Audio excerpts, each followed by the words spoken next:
Мемлекеттік қызмет істері және сыбайлас жемқорлыққа қарсы іс-қимыл агенттігінің Батыс Қазақстан облысы бойынша департаменті жасырын сатып алушы мониторингінің қорытындысын жариялады.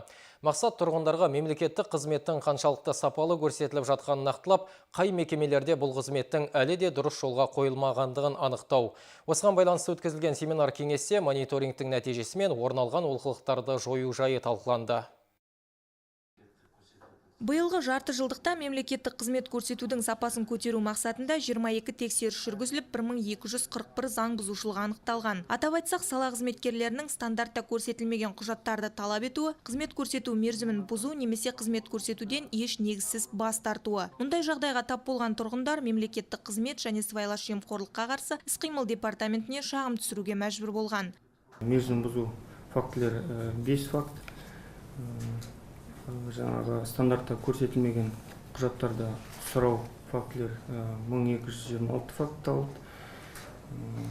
Заңсыз бас тарту 1, және де басқа да өзге де бұзушылықтар 4 факт анықталды. Бақылау жұмысында тағы бір бағыт арыз шағымдарды қарау. Осы жыл бойы жарты жылдығының 6 айында 10 шағым түсті. Осы 10 шағымның 7-еуі қаралып, сол 7-еуінің 4-еуі арызда көрсетілген уәждері өз дәлелін тауып, тиісті шаралар қабылданды. Ағымдағы жылдың 6 айында түрлі бағыт бойынша облыста 2,5 миллион мемлекеттік қызмет көрсетілген. Семинарға қатысушы сала мамандары бұл мониторингтің мемлекеттік қызмет сапасы мен қолжетімділігін арттыруға пайдасы зор екендігін айтады. Ал жасырын сатып алушының міндеті белгілі бір мекеме жұмысына мін табу емес, қайта қызмет көрсету деңгейін көтеру дейді олар. Наличие очередей.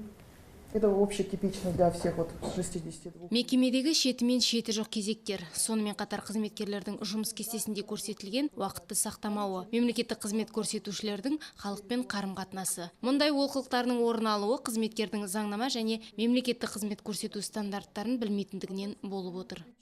Мониторинг барысында 40 мемлекеттік мекемеге тексеріс жұмыстары жүргізіліп, 62 ұсыныс берілген. Ұйымдастырушылардың сөзіне қарағанда, бүгінде мұндай бақылау әдісі өз тиімділігін байқатып отырған көрінеді. Оның нәтижесінде қазір мемлекеттік мекемелерде мүмкіндігі шектеулі жандарға қолайлы жағдай жасалған. Сондай-ақ кейбір әкімшілік кедергілер жойылып, мемлекеттік қызмет алу тәртібімен тұрғындар түгелдей ақпараттандырылған. Мұндай шара алда да жалғасын таппақ.